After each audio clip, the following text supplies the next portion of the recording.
Eu quero te dizer que o livro de Apocalipse é um livro belíssimo. E nós não precisamos temê-lo, nós precisamos entendê-lo. Porque ele vai falar sobre o final das coisas. Em Apocalipse 2:10, está escrito aí no seu o seguinte: eis que o diabo está para lançar alguns de vós na prisão, para que sejais provados. E tereis uma tribulação de 10 dias. Mas a Bíblia Sagrada, na minha tradução, está escrito de uma forma, eu quero que você veja na tua, se está igual.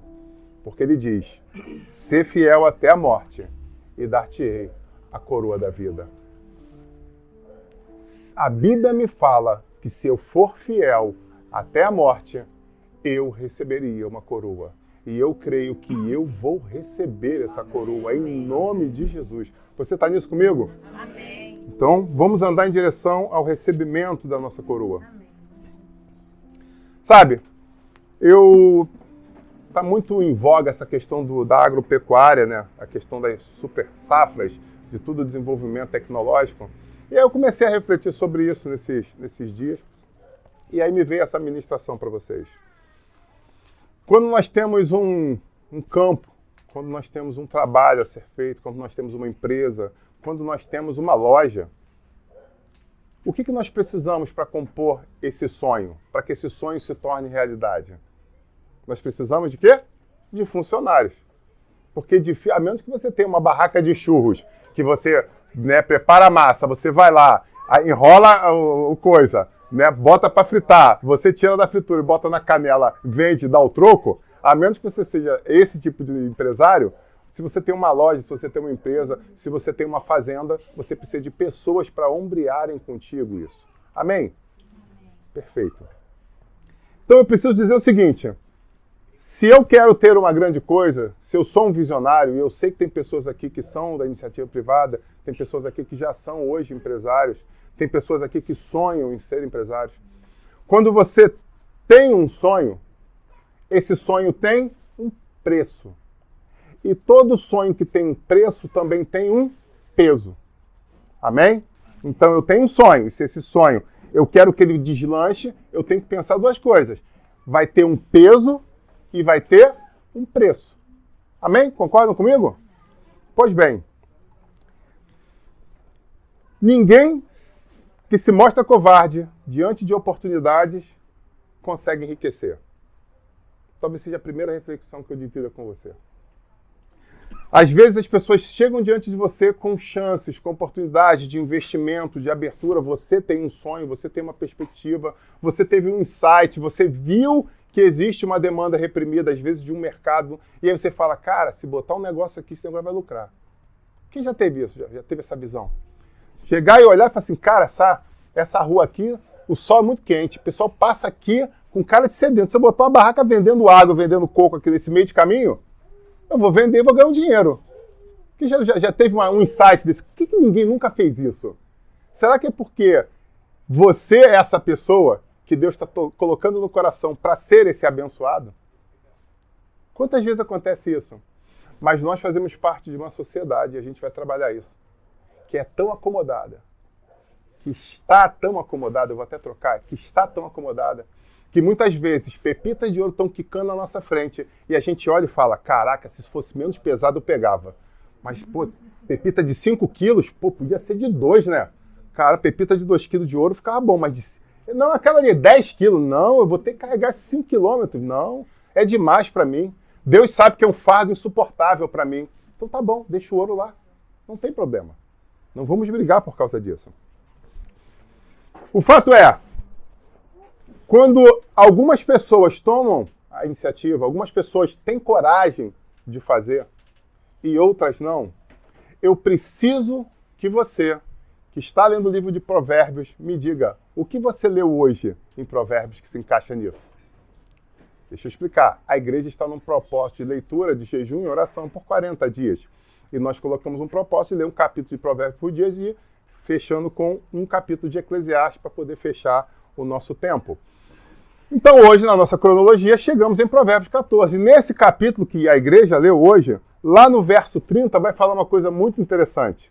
Diz o seguinte, o sentimento sadio é vida para o corpo, mas a inveja é podridão para os ossos. Numa outra tradução vai falar que é câncer. É como a inveja é como o câncer para os ossos. Então o que eu preciso te chamar a refletir é que se você teve um insight para fazer alguma coisa e você decidiu não fazer, por favor, não inveje quem está fazendo. Se alguém está tendo coragem de fazer aquilo que você foi chamado para fazer, o máximo que você pode fazer é se entristecer, porque você deixou uma oportunidade passar, mas não inveje o resultado que ele está tendo. Porque quando nós permitimos que esse espírito venha sobre a nossa vida e nós começamos a dar vazão a essa inveja, pode ser que nós estejamos muito, mas cada vez mais longe da nossa bênção. Então é muito importante você estar focado. Deus me deu oportunidades. Eu quis, glória a Deus. Eu não quis, amém. Eu sei que essa oportunidade vai seguir. Se acontecer alguma coisa e esse pastor hoje vier a partir para o Senhor, a igreja termina? Não, porque é a igreja do Senhor. O que ele faz? Ele levanta um outro pastor e coloca no meu lugar.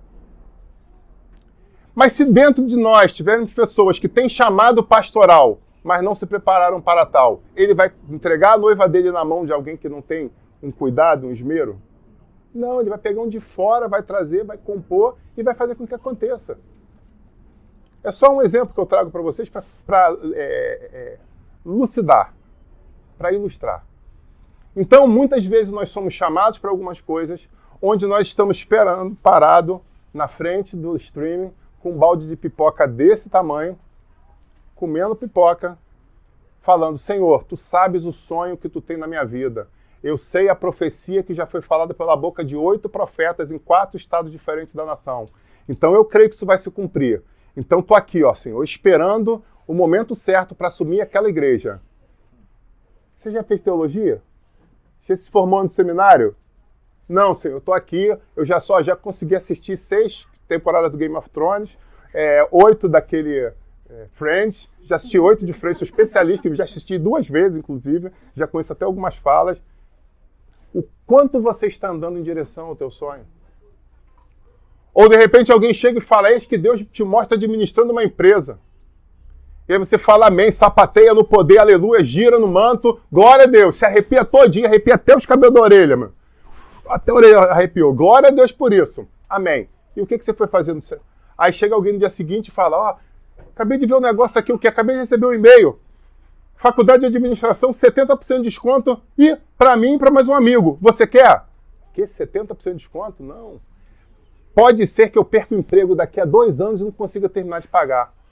Ah, você não é funcionário público federal, mas vai que eu não estabilizo. Porque tem gente que arranja problema em tudo. Amém, igreja? Estou falando para mim? Misericórdia, né? Aí não é amém, é misericórdia. A grande realidade é que as portas continuam se abrindo diante das nossas vidas. As oportunidades estão sendo dadas a todo momento. E eu pergunto a você, o que nós estamos fazendo diante dessas oportunidades? Amém, igreja? Mas vamos continuar.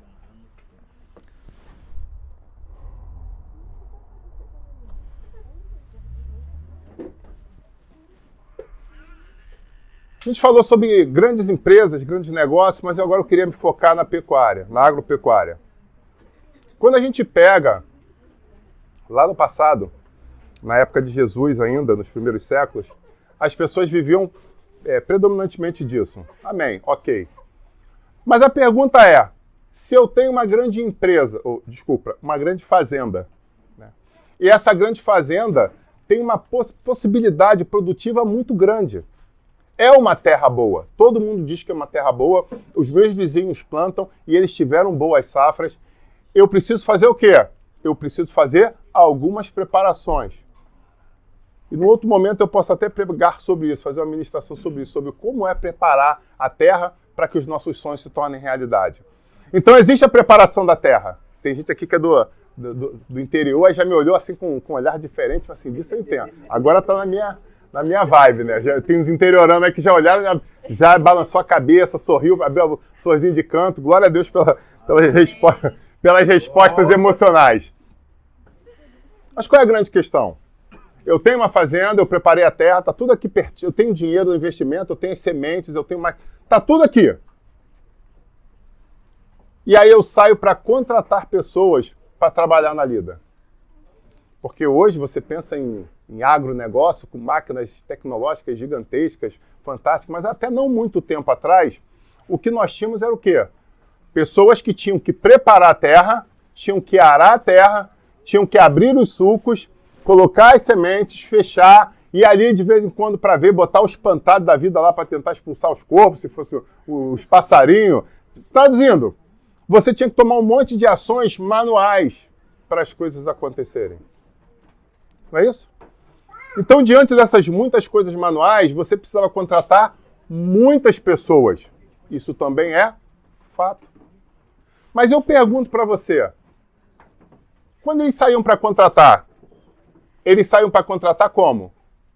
Quando a gente pega na Bíblia Sagrada, você vê, muito claro, que o senhor do negócio, o que ele fazia? Ele ia, quando o dia nascia, ia adiante, né, da praça, que era uma praça onde os trabalhadores ficavam, e falava, eu preciso de 20 homens e o salário vai ser 1 denário. Era assim que acontecia. Então as pessoas iam lá, se disponibilizavam. Quem está se disponibilizando? Sei lá, eu preciso de mão de obra. É muita terra, é muita semente, é muito suco para ser aberto. Eu não posso ficar escolhendo, como se fosse hoje, se você tem uma hamburgueria, que você vai escolher o chapeiro, alguém que vai atender e o motoboy, e vai fazer o teu negócio acontecer. Ele precisava de dezenas, talvez centenas de pessoas para fazer aquela fazenda funcionar. Vocês estão entendendo isso? Então ele não podia ter muito crivo de quem ele estava contratando. Ele só chegava lá e contratava. E a pessoa tinha uma meta, batendo aquela meta, ficando perto ali, glória a Deus, deu certo. Aí você pergunta, mas por que algumas? E a gente pega os livros de história e a gente vai ver isso, porque isso é retratado. Por que algumas davam safras muito maiores do que outras? Quando a gente pega e se aprofunda na história, a gente vai ver que existiam algumas fazendas vizinhas que conseguiam fazer 40% a 50% mais de safra do que a outra. Cara, o que é isso aí? Que mistério é esse? Como é que alguém consegue no mesmo... vamos fazer aqui uma plantação no Galeão. Vamos fazer aqui no Cacuia. Fazenda do Cacuia, tá? Vamos lotear. E um tá dando 40% a 50% a mais do que o vizinho dele. Tem alguma coisa diferente. Certa ou errada, mas tem alguma coisa diferente. E aí eu chamo a reflexão a vocês. Por que acontecia essa situação diferente? Aí alguém falou aqui, pelo preparo da terra? Pode ser pelo preparo da terra. Mas é mais do que isso. Na verdade, o que os grandes fazendeiros procuravam era uma pessoa que dentro da cultura grega eles falavam ser um ser humano diferenciado. E eu pergunto, quem era esse ser humano diferenciado? Era o cara que tinha técnico em agropecuária, que sabia das manhas, e aí ele ia... Não. Não, era o coroa, era um senhorzinho que tinha já muitos anos de plantação, e é ele que vai dar a resposta? Será que é isso? Também não. Sabem o que eles procuravam? Eles procuravam pessoas que tinham um dom. E eles entendiam isso como um dom espiritual. Era um dom sobrenatural. E sabe que dom era esse? Eram pessoas quase endeusadas dentro do ramo comercial, que eram chamadas pessoas entusiasmadas. As pessoas que eram entusiasmadas eram colocadas como se fossem quase divindades. E eles saíam desesperadamente à procura de pessoas entusiasmadas para contratar e colocar dentro do seu negócio. Mas você tem que pensar que uma fazenda tem 100 pessoas trabalhando, então ele procurava 100 pessoas entusiasmadas? Não, aí que é o grande detalhe. Eles procuravam quantas? Procuravam uma. Porque eles entendiam que essa pessoa espiritual tinha a capacidade que, se ele tivesse um negócio, ele movia todos os outros que estavam à volta dele. Ele conseguia contagiar todos com seu entusiasmo. Ele conseguia mudar o ambiente. Ele fazia com que as pessoas fossem motivadas, tivessem vontade, se dedicassem, se entregassem de uma forma diferenciada. Então, a cada colheita, eles precisavam de um bandão de trabalhadores, mas eles saíam de uma forma desesperada à procura dessa pessoa que tivesse esse dom espiritual.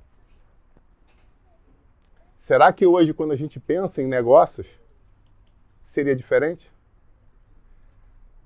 E aí eu preciso fazer uma outra pergunta, porque muitos aqui são funcionários de algum lugar. Será que quando o teu empregador olha para você, ele te olha como quem? Será que você é essa pessoa? Que onde quer que você pise, você muda o ambiente?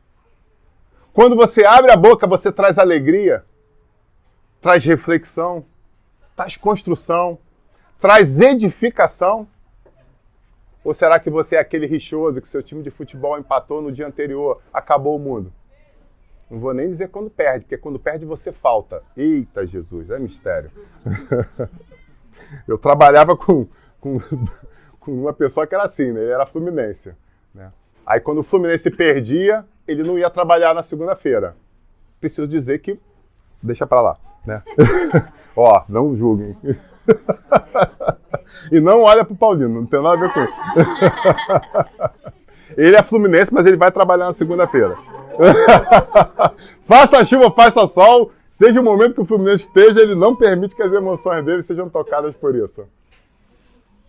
Mas a pergunta é, quando o empregador olha para você, o que ele vê? Ele vê alguém que traz a ele segurança? Que traz a ele calma? Ou será que ele olha para você e vive no sobressalto com o que você pode fazer na próxima hora? Ele deu pane agora de manhã? Não, ufa, graças a Deus. Vamos almoçar e vamos ver como é que vai ser a tarde. Será que você é um desses? Será que você conhece alguém assim? Porque da mesma forma que nós precisamos entender que existem as pessoas que eram quase que veneradas porque tinham esse espírito, a gente tem que entender que existem algumas pessoas que também têm um outro espírito.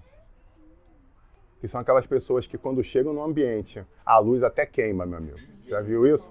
Tem gente que entra, a luz chega a dar aquela baixada, tu, teu carga na luz aí, fulano entrou, tudo bem, boa tarde, como vai? Tu, eita ferro aqui. Tem gente que tem gente que desliga até o disjuntor, né? Quando entra tão pesado. Tô falando besteira, gente? Tô falando verdade ou não tô falando verdade?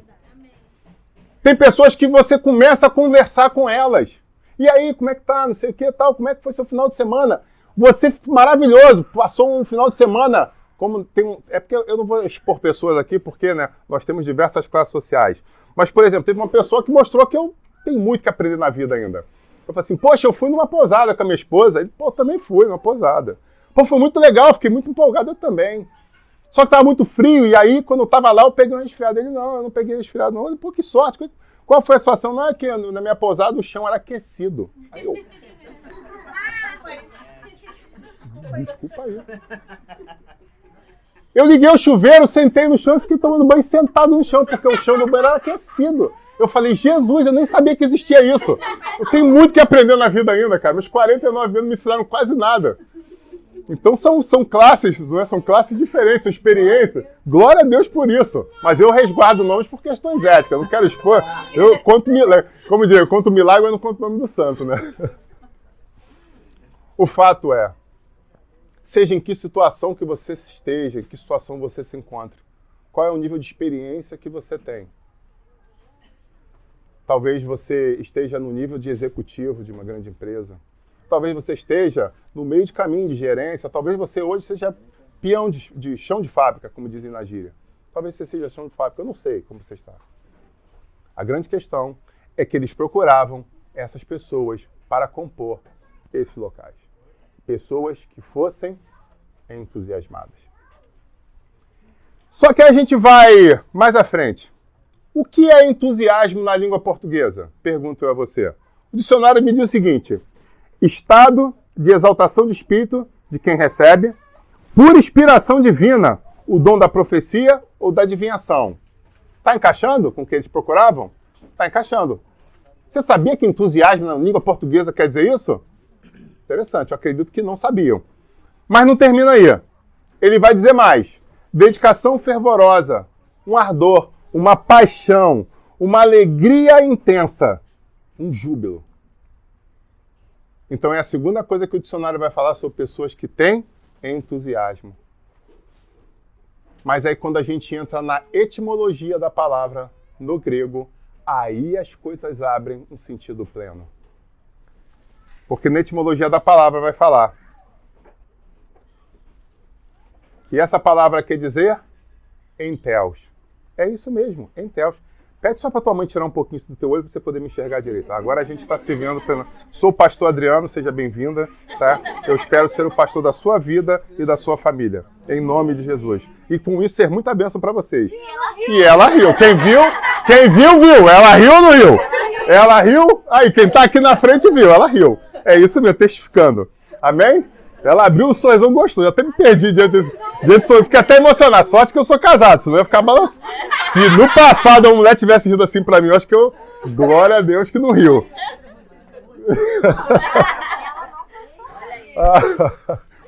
Pois bem, quando a gente entra na etimologia da palavra, quando a gente vai no grego, ele vai falar que essa palavra entusiasmo quer dizer enteos. Quem é bíblico aí um pouco mais de tempo, talvez já fique ligado. Enteos, na tradução, quer dizer está repleto de Deus. Uau, glória a Deus. Estar entusiasmado, na tradução, quer dizer está repleto de Deus. Então eu preciso perguntar a você agora, eu estou tudo arrepiado, como você tem estado na sua vida? Será que o entusiasmo tem feito você se levantar? Ou será que você perdeu ele há um tempo atrás? Será que quando você para estudar, você estuda com o Espírito de Deus dentro de você? Será que quando você pega na máquina para trabalhar, será que você está com o Espírito de Deus repleto, te enchendo de uma forma plena? Será que quando você está no balcão vendendo, será que as pessoas olham para você e falam, cara, eu vou andar mais alguns quarteirões porque eu vou até aquela padaria lá para ser atendida para aquela atendente ou aquele atendente? Porque quando eu estou na frente dele, eu sinto algo diferente. E esse algo diferente é que o Espírito de Deus flui de dentro de você. E quando você consegue essa benesse, quando você consegue essa situação, coisas maravilhosas acontecem. Elas vêm. Porque se você... Aí agora eu quero convidar você a trocar de canal. E aí trocar de... Se você é o dono de um grande negócio, e você olha um hall de empregados, e você fala, poxa... Eu quero treinar alguém para começar agora a fazer uma transição na próxima gerência. Quem você vai procurar? Você vai procurar qualquer um? Você vai escolher e começar a dar um tratamento diferenciado para qualquer um? Um sem nome? Um Zé Ninguém? Ou será que você vai começar a chamar mais para perto de um próximo degrau pessoas que se apresentam com disponibilidade, com integridade, com retidão, com prontidão e principalmente que são repletas do Espírito de Deus, ou melhor dizendo, entusiasmadas, que olham para o teu negócio e falam, cara, esse negócio aqui me motiva. Algumas pessoas se confundem, e a gente vai entrar nisso agora, sobre o que faz você ser realmente feliz. Mas dá uma pausa nisso aqui para me dar mais um detalhe antes. Quando a gente fala de entusiasmo, tem duas formas de você conseguir ele. Uma delas é o endógeno. Quem está estudando aí, já pessoal de segundo grau já me olhou e tipo assim, ai, pastor, misericórdia, domingo, não faz isso não. Endógeno é aquela que é gerada o quê? Dentro de você. E a outra situação é a questão exógena, que é o quê? Que é algo que é um estímulo externo ao que você passa. Então, quando eu penso em motivação, eu tenho duas formas de alcançar essa motivação. Externa ou internamente. Concordam comigo? Vou dar um exemplo que eu acho que vai ser bem lúdico para você. Quando você pensa naquele rio correndo e em cima do rio, aquela roda de moinho, lembra aqueles filmes que você vê de antigamente? Alguns que moravam na roça, nem tão antigamente não. Vai lembrar do que viviam na sua chácara, na sua fazenda, na sua terra, né? No seu sítio, na sua propriedade lá, né? Na sua morada. Então você tinha ali o rio e você tinha o moinho, né? Que ia rodando, a água ia passando, ia fazendo o movimento dele para gerar dentro de um dínamo algum tipo de energia ou até mesmo para poder fazer, né? Mexer uma safra e etc. O fato é Como é que eu comparo isso? Simples. A roda está motivada, ele se move pelas águas, que seria o quê? O entusiasmo. Então a roda está mexendo, ela tem motivação nela, sim, mas ela está sendo entusiasmada pelo rio, que é essa força. E essa força vem literalmente do Espírito de Deus. Esse é o paralelo que eu quero que você faça. Vamos lá. Quando eu perco o foco, o que tem de acontecer? Quando eu perco o foco, eu tendo a perder o entusiasmo. Quando eu perco o entusiasmo, o próximo fato normalmente é o quê? Eu perder a motivação. Então, se eu perder o foco, eu tendo a perder a motivação. E se eu perder o entusiasmo. E se eu perder o entusiasmo, eu tendo a perder também a minha motivação. E aí eu pergunto, quem ganha nessa hora? Quem é o grande vencedor? É a pergunta que eu preciso que você faça para você mesmo. Quem lucra realmente quando isso acontece? Quando você bota a cabeça no seu travesseiro, não tem força para levantar. Quando você tinha um monte de sonhos e de repente quando você olha, todos eles se foram. Quando você tinha um monte de expectativa e você esquece de tudo mais. Eu poderia até dizer que alguns entram nos psicotrópicos, se encharcam na droga, na bebida. Remédio para dormir, diz o ponto eletrônico aqui. São questões específicas que fazem com que nós fujamos da realidade. Normalmente isso acontece por quê?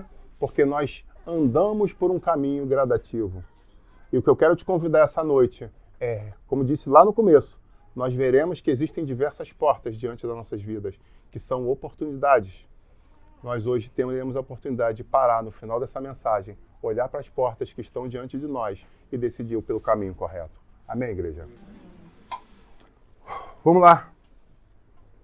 Quando eu falei do exógeno e do endógeno, me veio a lembrança uma situação que alguns que fazem administração já estudaram, que é a pirâmide de Maslow. Quem aqui já estudou isso aí nos estudos de faculdade? Pirâmide de Maslow.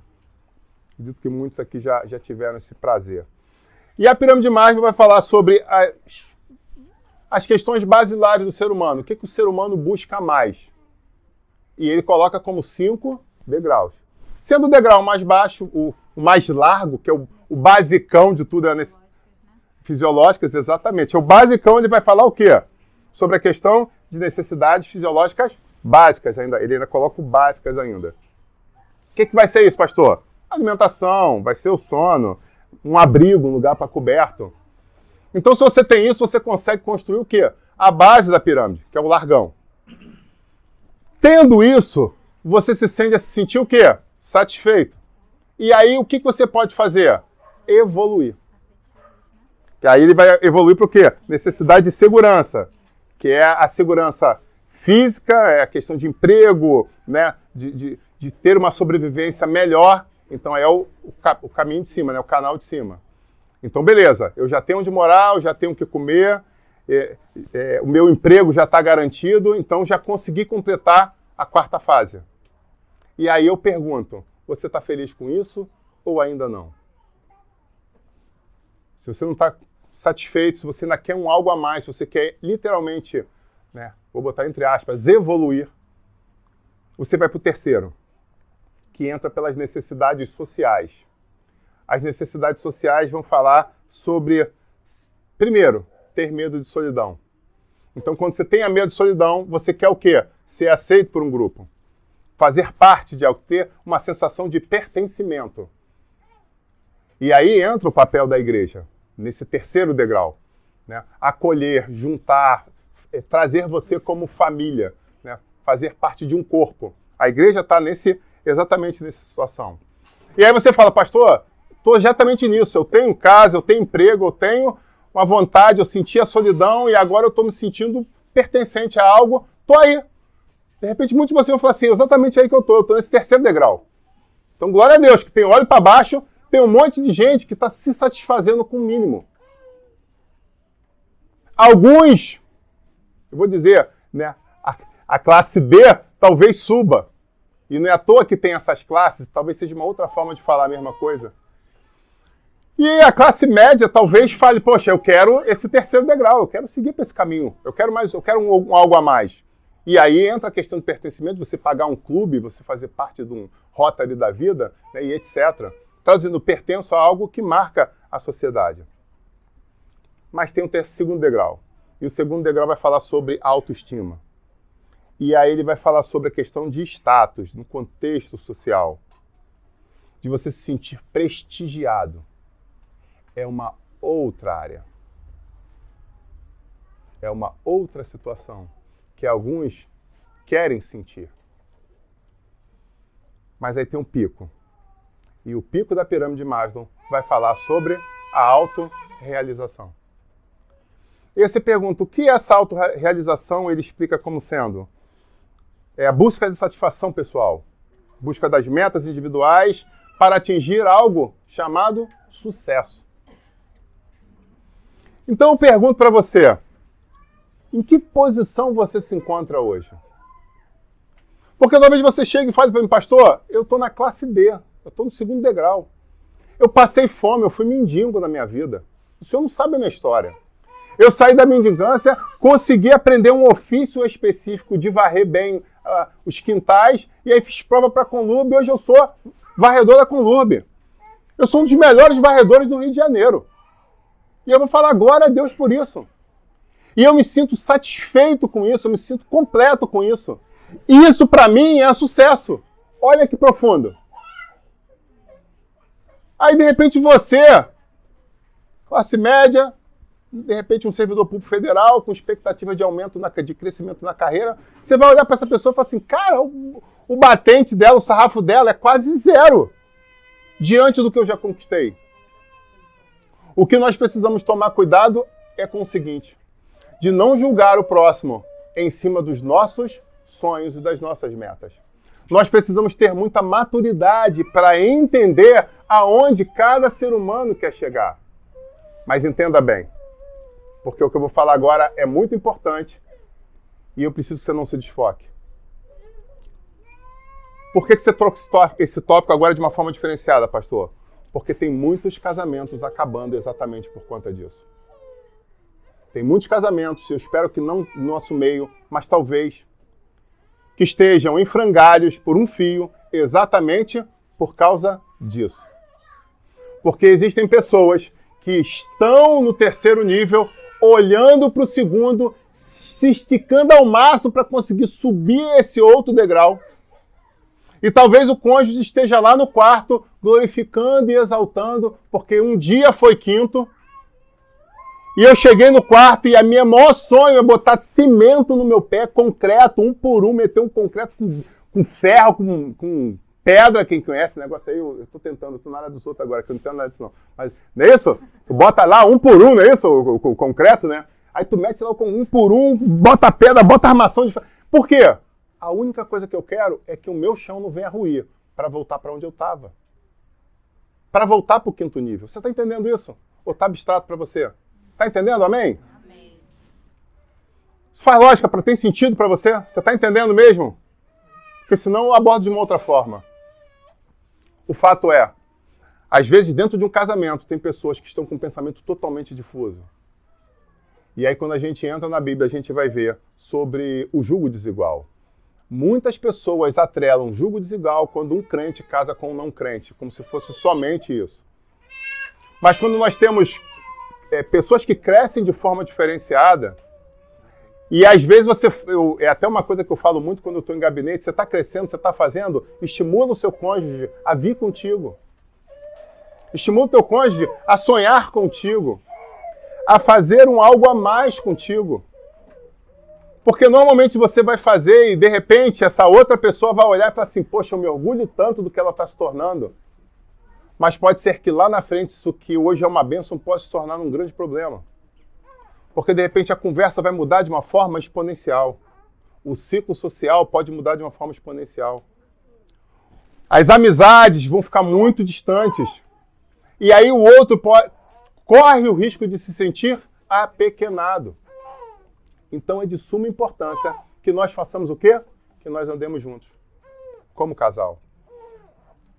Mas quando a gente tem filhos, é interessante também a gente convidar os nossos filhos para fazer isso. E quando nós somos igreja, é importante nós convidarmos a igreja para fazer isso conosco. Fazer com que a gente cresça junto, ande junto, evolua junto. E aí, por isso que eu falei, às vezes uma pessoa está no nível 2 e está se sentindo a melhor pessoa do nível 2 do mundo. E aí talvez você olhe e fale, cara, ela tem tudo para evoluir para o nível 3. Mas algumas pessoas têm medo da evolução. Uau! Algumas pessoas são verdadeiros aspirantes a viver um algo a mais, mas elas nunca se autorizam a sair dessa zona de conforto que elas se encontram. E se você tentar conversar com ela, ela vai falar, pastor, eu fui mendigo. Pastor, eu passei fome. Pastor, hoje eu tenho um emprego. Hoje eu tenho um chão. Hoje eu tenho uma barraca de camping para dormir.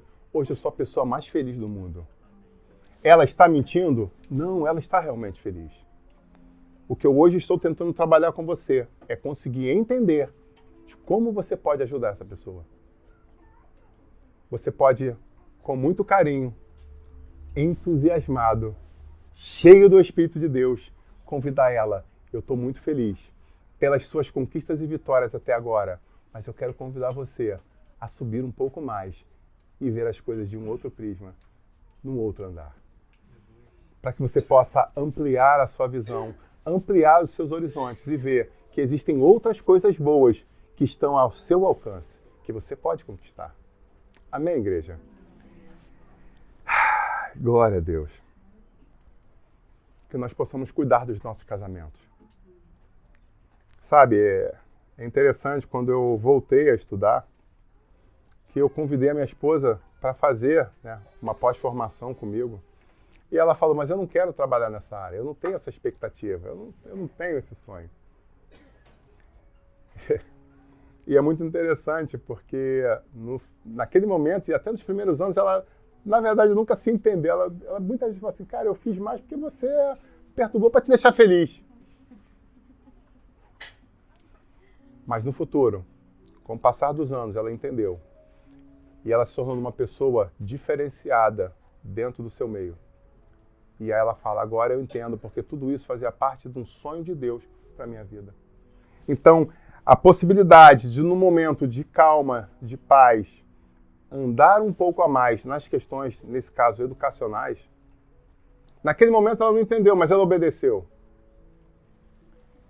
E eu lembro até que eu vou ter que falar um pecado aqui diante da tela, e já podem orar por mim no final, porque eu estou pedindo perdão, que eu e minha mãe maquinamos, inclusive, na primeira pós-formação dela, né?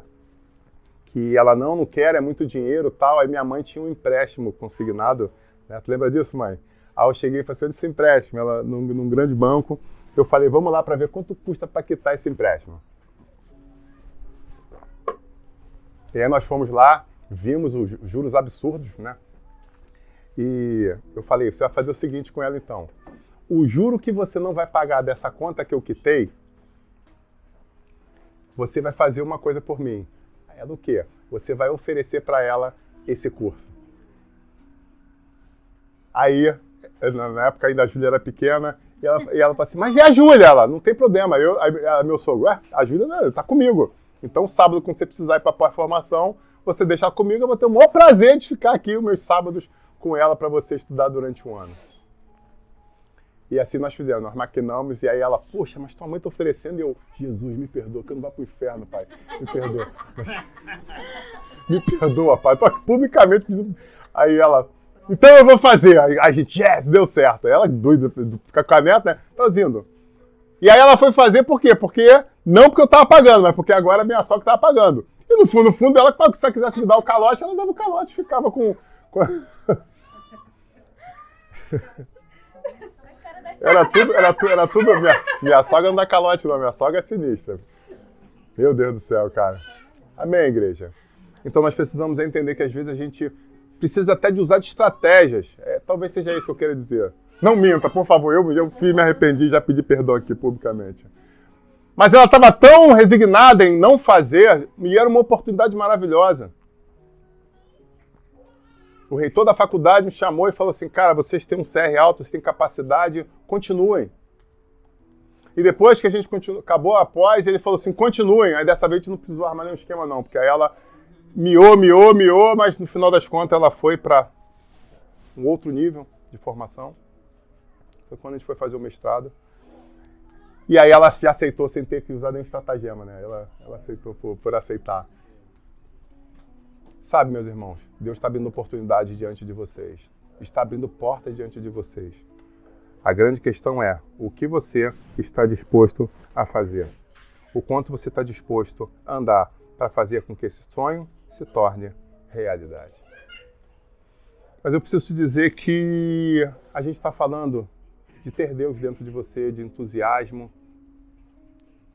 Mas existe sempre contrapartidas, não é isso? No universo existe ação e reação. Então tem sempre dois lados da balança. Alguns acreditam no Yang. Respeito. Eu entendo o céu e o inferno. Por isso sou um pastor evangélico. Mas eu quero que você, dentro da sua fé, do seu entendimento, entenda as minhas palavras.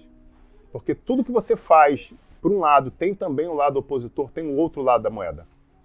E quando nós falamos sobre essa questão de lutar, de conquistar, de evoluir, de subir, usamos até administração sobre a questão de mais, ok. Existe sempre aquela outra situação que tenta te trazer ou para se manter naquela mesma posição, ou até mesmo para te puxar para baixo. Não é isso? Ou não acontece? Você não conhece histórias desse tipo? Acho que não, né? Então a gente precisa entender que sempre vão haver forças contrárias para que essa evolução, esses sonhos se tornem realidade. Vão ter sempre aqueles que vão ser trabalhados, vão ser usados literalmente como cavalos para te levar para um caminho ruim, para te levar para a derrota, para te levar para o fracasso. Sabe, existe uma situação, e aí, por favor, não interprete mal as minhas palavras diante do que eu vou falar. Por favor. Às vezes você se distrai, pega um fragmento do que o pastor falou e fala, tá vendo, eu nunca mais vou numa igreja evangélica porque ele falou aquilo. Aí a pessoa do lado, mas ele falou aquilo não, você você ouviu só um fragmento. Então, peço atenção.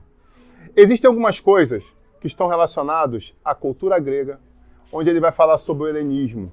O helenismo pregava sobre a questão de ter um prazer imediato. Ter prazer imediato é bom? Pergunto eu para você. Claro. Você pegar esse lenço, secar a testa, sentir um prazer agora, melhor das coisas. Você está com fome, pegar ali um biscoito específico que você gosta, botar ele na boca, como né, o meu personal trainer já fala, quando você bota alguma coisa no açúcar, quando você abre a boca, que ele vai passando, parece que as células já vão capitando, tipo aqueles raios, né, de filme de Thor, né? Já vai passando aqui, já vai puxando a glicose, só da bolacha. Só de sentir o cheiro, você já está engordando já, não é isso? Ai, mistério, olha só. E aí, quando você morde, meu amigo, parece que já entram cadeias rasgando a glicose para dentro do teu corpo. O outro aqui tá... Não fala esse pão não, pastor. Ele tá salivando. O outro tá salivando pensando, pão. Eu vi aqui o desenho do pão na cabeça dele, cara. Ele é viciado em pão. Glória a Deus por isso. Jesus por isso esse negócio. O fato é... Meu Deus do céu, preparação para a colheita. Muitas vezes a gente quer sentir o prazer imediato. Mas quando a gente se consagra, quando a gente decide se abster de algumas coisas, talvez o começo não seja tão fácil. Não é assim? Quem aqui já começou aquela dieta da lua? Não, da lua não, que é quando anoitece come tudo, né? Essa não serve, né? Mas uma cetogênica da vida, come tudo menos a lua. A outro falou aqui, misericórdia. Eu falei, Peca, eu tô gravando, vou transmitir isso depois, dieta da sopa. Né? Tudo que der sopa eu como. Vigia, varão. Tô aqui, ó, tô ao vivo. O fato é, quando nós decidimos nos abdicar de algumas coisas, que nós sentimos esse hedonismo, esse prazer extremo e imediato, isso custa algo. Eu quero convidar você a refletir. Dentre essas portas que você tem entrado, algumas delas têm até te trazido prazer. Mas a questão é, o que está gerando isso? E a que preço está acontecendo? Amém, igreja? Amém. Mas hoje é dia de decisões. Amém? Amém? Bom, falamos de várias coisas e agora eu quero... Foram jogadas diversas pedras de um grande tabuleiro. Muitos aqui colheram todas, alguns colheram algumas. Mas o que a gente vai tentar agora é montar esse tabuleiro. Eu quero convidar você a vir comigo. E para falar nisso, eu preciso lembrar de uma outra passagem bíblica que vai falar de Jesus, contando uma história. E nessa história ele falava que um homem viu uma situação em um campo e ele voltou. Ele vendeu tudo o que tinha. Pegou aquele investimento e investiu naquela terra. Talvez o que esteja acontecendo na sua vida é que você quer ter grandes colheitas, mas você não quer pagar o preço por isso. Talvez você queira viver coisas sobrenaturais, mas você não está fazendo nem 100 gramas. Está botando 100 gramas de prata por isso. Talvez você já tenha sonhado dessas cadeiras saírem dessa garagem e ir para um grande prédio aqui na ilha. Uau! Mas qual o preço que você está pagando por isso? O que você está fazendo realmente para que isso se torne realidade? E eu quero que você entenda que eu não estou julgando. Eu estou perguntando. Eu estou convidando você a fazer uma introspecção. Pegar isso para dentro de você e refletir. Porque talvez você esteja fazendo 110% do que você podia. Glória a Deus. Talvez você esteja fazendo 50%. Talvez seja um outro número que eu não vou nem falar. Mas não se resume a isso. Porque isso às vezes é reflexo do que está acontecendo na sua vida. Isso aqui é só uma das pontas de um grande iceberg. É só aquilo que está sendo visto. Mas às vezes essa geleira embaixo da água... Já viu um iceberg? Eu esqueci a porcentagem, se o que fica exposto no iceberg é 10%, é 20%, é 10%. Então, caramba, que pedra de gelo gigante, na verdade, aquilo é 10% do tamanho daquela pedra mesmo, daquela massa de água. Porque o resto você não está vendo. Às vezes você está olhando para pessoas que estão perto de você e você fala, cara, eu não acredito que ela está fazendo isso, mas eu quero te chamar a atenção. Talvez aquilo seja só a ponta do iceberg. Muitas pessoas chegam e falam, pastor, minha família precisa de ajuda, eu quero que o senhor me ajude. E quem anda comigo sabe que normalmente eu uso a seguinte frase, as coisas normalmente não são tão lineares. Ah, isso está acontecendo porque aquilo aconteceu, 2 mais 2 é 4, mais 2 é 6, mais 2 é 8. Opa! Pode ser que um sinal de mais seja um sinal de multiplicação. Que aí vai ser 2 vezes 2 vezes 2 vezes 2. Talvez seja 2 elevado a 2, elevado a 2, elevado a 2, elevado a 2. O que eu convido você a literalmente refletir é cuidado. Porque às vezes o que está se apresentando diante de você, na sua vida ou na sua família, não é somente aquilo que está diante dos seus olhos. Às vezes as coisas não são tão lineares. E se você quer realmente mudança, existem algumas coisas que você precisa fazer um investimento. E é isso que eu quero pedir a você. Em nome de Jesus, invista em você.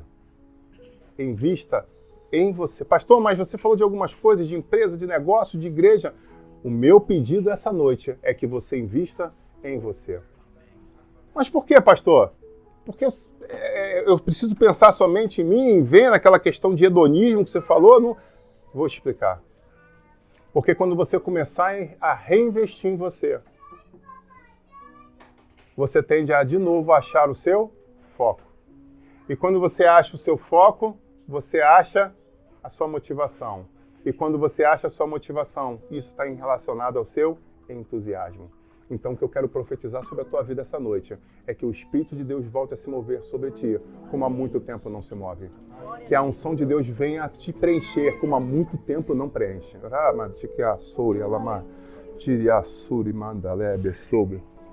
Que em nome de Jesus você possa voltar a viver situações sobrenaturais como você já viveu no passado. Que você possa olhar para as pessoas e ter a visão e revelação como um dia você já foi usado. Oh, mistério de Deus. Que você possa dormir e falar, tive um sonho contigo. Meu Deus do céu. Ou que você possa chegar diante de grupos e todos estarem rindo, contando piada, e quando verem todos estão chorando, mas estão chorando de emoção. Porque você conseguiu trazer uma palavra que conseguiu alcançar aquele lugarzinho que estava vazio. Ou de repente curando aquela ferida que estava escondida diante de algo que era só fake. O que eu profetizo essa noite é que você volte a ser usado. Volte a ter entusiasmo. Em nome de Jesus. Sabe, Mateus capítulo 6, versículo 19. Eu queria ler isso aqui para terminar essa ministração. Ele vai falar o seguinte: não ajunteis tesouro na terra, onde a traça e a ferrugem tudo consomem, e onde os ladrões minam e roubam.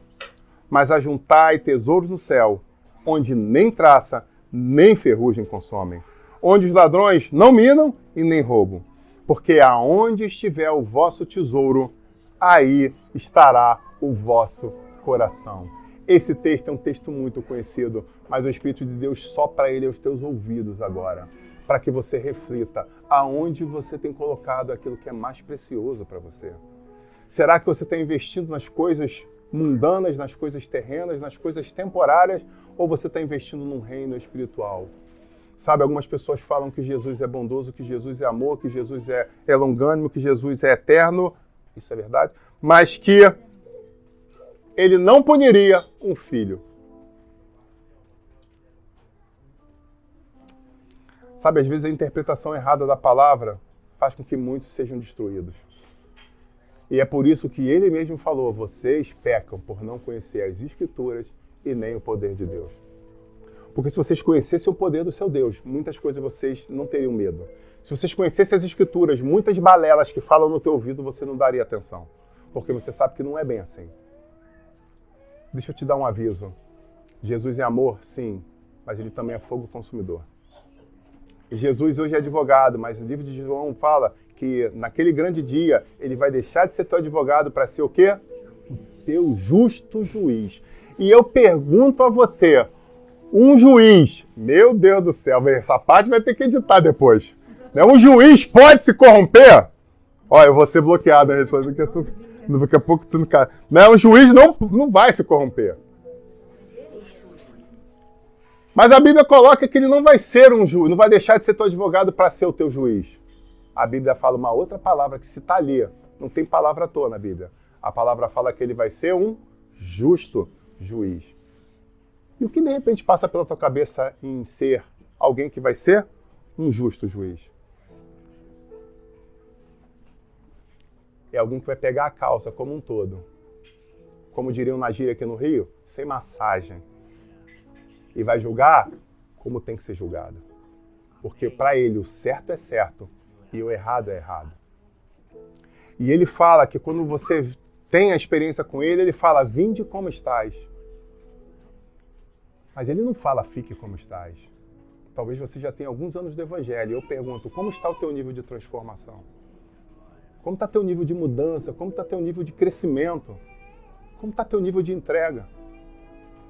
Talvez esteja na hora de você arregaçar as mangas e começar a dar um pouquinho daquilo que tanto você recebeu. Meu Deus, tá no esboço não, tá vindo agora do céu, tá? Tá no esboço não.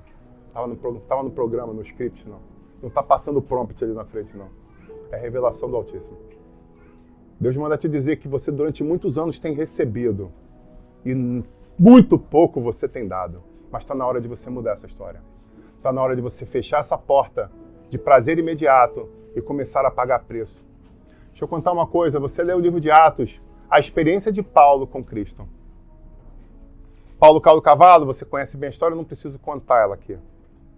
Mas o fato é, depois daquele homem chegar a orar por ele, ele tem a visão restaurada e ele fica entusiasmado com as coisas de Cristo Jesus. E ele decide largar tudo que ele tinha para viver uma nova vida ao lado de Cristo. A grande questão que eu te falo é a seguinte: quando ele decidiu mudar, e ele automaticamente mudou, ele, logo alguns capítulos à frente, a gente vai ver que ele é chamado da primeira viagem missionária, já na unção apostólica. Mas o que poucos se perguntam é, qual foi o delta T entre isso? Entre se cair do cavalo e sair na primeira viagem missionária? Foram aproximadamente 11 anos. 11 anos, da qual os 3 primeiros foram de preparo. Então, às vezes, você para e pensa, mas eu já fiz, eu já aconteci. O apóstolo Paulo foi um grande referencial para nós. O maior escritor que nós temos da Bíblia, de porção. E ele ficou 11 anos de preparo para aí começar a fazer com que as coisas se tornassem realidade. Mas a grande realidade é que, no momento certo, ele falou: eis-me aqui, envia-me a mim. O Espírito Santo de Deus convoca cada um de vocês a se aprontar, a se preparar. Sabe, eu ainda estou na vida militar. E eu lembro quando eu chego, começo da semana, diante do chefe da divisão, eu faço uma coisa que eu aprendi no mundo operacional. Eu chego para ele e declaro: estou pronto para e estou em condições de. Quando não, eu falo: eu estou pronto, mas eu não estou em condições. Aí normalmente ele pergunta: o que está acontecendo? Eu estou com uma dor aqui, eu estou numa situação tal, eu posso até ficar sentado, mas não posso agir. Beleza. Então a gente literalmente dá o pronto. Essa é a palavra que a gente chama. O que Jesus está chamando você é para dar o seu pronto. Como você está? Está na hora de mudar a história da sua vida. Está na hora de mudar a história da sua família. Está na hora de mudar a história da sua igreja. Amém? Queria convidar você a se colocar de pé. Eu quero orar por você nesse momento.